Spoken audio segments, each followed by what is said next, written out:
प्यारे दोस्तों, फकीर योगी वीरेंद्र योगी का सत्नमन। क्या आपने देखा है बहुत लोगों को बहुत महान होते हुए धन दौलत वैभव नाम यश सबों से पूर्ण सारे सुख सुविधाओं से धर्म अर्थ काम मोक्ष सभी मिल जाता उनको। और बहुत ऐसे लोग होते जो जिंदगी में केवल आंसू ही आंसू है। ये कारण क्या है? कारण यही है कि जो व्यक्ति सर्वोत्तम बन जाता है वो व्यक्ति की बुद्धि प्रखर होती है, एक्सरे की तरह, गामा रे की तरह, लेजर बीम की तरह उसे सब कुछ साफ साफ दिखता है, जिसे योग विद्या में वेपसाना कहते हैं, जिसे बुद्ध को था और अनेक महापुरुषों को जो सफल हुए उनको था। वो हर चीज़ को साफ साफ दिखते हैं, उसमें कभी उनको धुंधलापन नहीं होता। जैसे देखो बाहर कोहरा लगा हुआ है, बरसात का ये सीज़न नहीं है, ये शीतकाल में ही बरसात आ रहा है, इसीलिए गाड़ी चलाने में भी तकलीफ हो रही है और सब कुछ धुंधला दिखता है। देखो धुंधला है। तो जो अज्ञानी व्यक्ति होता है उसे सब धुंधला दिखता है। जो उसका दोस्त है वो भी दुश्मन दिखता है कभी कभी। जो उसके माता पिता और उसके अपने होते हैं, जो उसकी शुभकामनाओं से उनको प्रेरित करना चाहते हैं, उनको दुश्मन बोलता है, उनका सर्वनाश करने के लिए सोचता है। तो ऐसे दुष्ट को क्या करोगे? उसकी दुर्बुद्धि उसके विफलता और कष्ट का कारण होता है।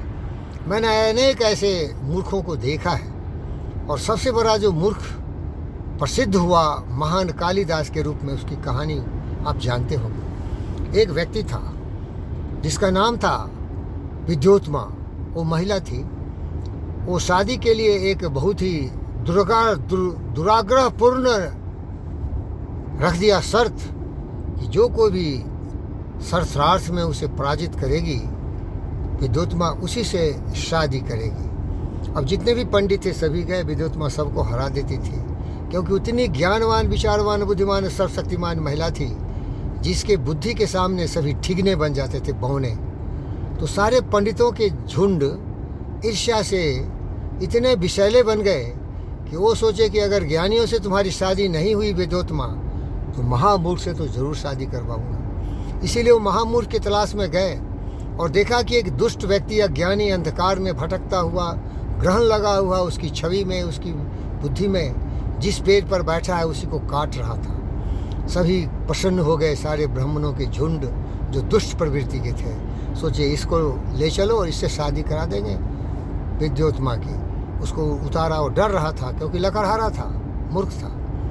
पोट पाट के खाना पीना खिलाया उसको और ब्राह्मण के वेश में उसको सुसज्जित किया और स्वयंवर में ले गया उसको। और चालाकी से बोल दिया कि ये भी मौन व्रतधारी है, ये कुछ नहीं बोलेंगे, सारे प्रश्न के जवाब इशारों में ही कर देंगे। विद्योत्मा समझ गई ये जेस्चर पोस्चर्स एक्शन ये भी तो अपने मनो विचारों को प्रकट करने की एक सिद्धांत है।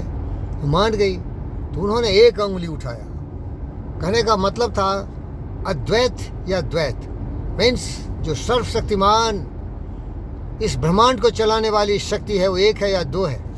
तो बता रही थी एक है या दो है। तो ये मूर्ख सोचा कि वो महिला उसकी एक आंख फोड़ने के लिए एक उंगली दिखा रही है, वो दो बता दिया, दोनों आंख फोड़ दूंगा। मूर्ख तो केवल विनाश ही सोचता है ना।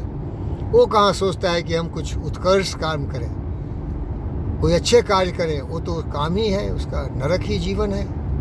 काव्य शास्त्र विनोदेनो कालो गच्छति धीमताम, काव्य शास्त्र विनोदेनो कालो गच्छति धीमताम, वसुदेनो चौ मूर्खा नाम निंद्रा कलहनवा। तो विद्योत्मा हंसी, बोले तो पराजित हो गया, क्योंकि तो ब्रह्म एक ही है। सर्वशक्तिमान पृथ्वी और ब्रह्मांड को चलाने वाली शक्ति एक ही है। ये मूर्ख तो दो बोल रहा है। सही बोला? नहीं नहीं नहीं नहीं, ये सही बोल रहा है, क्योंकि आत्मा और परमात्मा ये दोनों दो रूप हैं उस ऊर्जा के, उस शक्ति के। जब उसी परमात्मा से आत्मा अलग होके इस पृथ्वी पर आती है तो मनुष्य रूप धारण करती है। इसीलिए तो उन्होंने समझा दिया, राम और कृष्ण भी तो उसी अंश से आए थे लेकिन देवत्व के रूप थे। तो इसका कहना सही है, ये आत्मा और परमात्मा दोनों एक है। इसी में वो विद्योत्मा हार गई, शादी हो गई। प्यारे दोस्तों, लेकिन मैं ज़्यादा कहानी नहीं सुनाऊंगा, पढ़ सकते हैं कालिदास की कहानी। अब वो व्यक्ति जिस पेड़ पर चढ़ा हुआ था उसी को काट रहा था। हमारे जीवन में ऐसे बहुत मूर्ख मिले, जब उनको मैं ज्ञान और विज्ञान और उनको मनोबल बढ़ा के सर्वशक्तिमान बनाना चाहता था, तो मुझे ही वो गिरफ्तार करा के जेल में भेजना चाहते थे। मेरे ही पीछे वो चाकू, तलवार, बंदूक और भाला लेके उतर गए, और आज वो बहुत दुर्दशापूर्ण स्थिति में है। क्योंकि अगर मैं रोशनी दिखा रहा हूँ बुद्ध की तरह कि ये रास्ते हैं, चलो इस पर, लेकिन पलटवार कर दो हम ही पर, रोशनी को अंधेरे में बदल दो, तो तुम अपने ज़िंदगी को अंधेरे में बदल लो। इसलिए सावधान हो जाओ। जात न पूछो साधु की, पूछ लीजिए ज्ञान। जो ज्ञानवान, विचारवान, बुद्धिमान की जाति है, उसकी जाति होती है ज्ञान। अद्भुत सूर्य की तरह रोशनी, प्रचंड, प्रखर, तेज, पूर्ण, उस रोशनी में आगे बढ़ो। उस पर उंगली मत उठाना, सर्वनाश तुम्हारा ही होगा। क्योंकि फिर अंधकार के किनारे चले जाओगे और जिंदगी तुम्हारा धू धू के जल जाएगा। तो प्यारे दोस्तों, ये सबसे बड़ा गुण होता है किसी भी प्रगतिशील महान व्यक्ति का, कि वो सच और असच में फ़र्क जाने। सच्चा दोस्त कौन है, सच्चा दुश्मन कौन है। लेकिन दुर्भाग्य से अगर तुम्हारा जो सलाहकार हो और अत्यंत मूर्ख और अज्ञानी हो, और उसके इशारों पर चलता हो, अपनी बुद्धि को तुमने लॉकआउट कर दिया हो तुम्हारा विनाश तुमने कर दिया।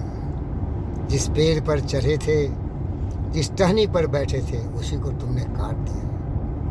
अपने भाग्य के विधाता खुद हो, अपनी बुद्धि का सहारा लो। जिन खोजा तिन पाइयाँ गहरे पानी पैठ, जो भौरा डूबंडा रहा किनारे बैठ। मन के हारे हार है, मन के जीते जीत, कहे कबीर गुरु पाइए मन ही के प्रतीत। तेरा मन दर्पण कहलाए। जब तुम्हारा दर्पण मन पवित्र होगा तो अपनी महानता की छवि साफ साफ दिखेगा। लेकिन तुम्हारा मन मलिन हो, कलुषित हो, कुविचारों से वो बिल्कुल लोपापोती हो गया हो, तो तुम अपनी महानता की छवि कभी भी स्पष्ट नहीं देखोगे। ये फकीर योगी वीरेंद्र दास सारी कुबनाओं के साथ आपको सुबुद्धि देते हूँ और आपको आशीर्वाद देता हूँ। समझो सत्य क्या है, असत्य क्या है। असदो माँ सदगम्यो, तमसो माँ ज्योतिर्गम्यो, मृत्यु माँ मृतम गम्यो। अंधकार से, अज्ञानता के घनघोर अंधकार से ज्ञान के प्रकाश की तरफ जाओ। मृत्यु से मृत्यु की ओर जाओ, असत्य से सत्य की ओर जाओ। सत्य में विजयते, सत्य में विजयते। ओम शांति।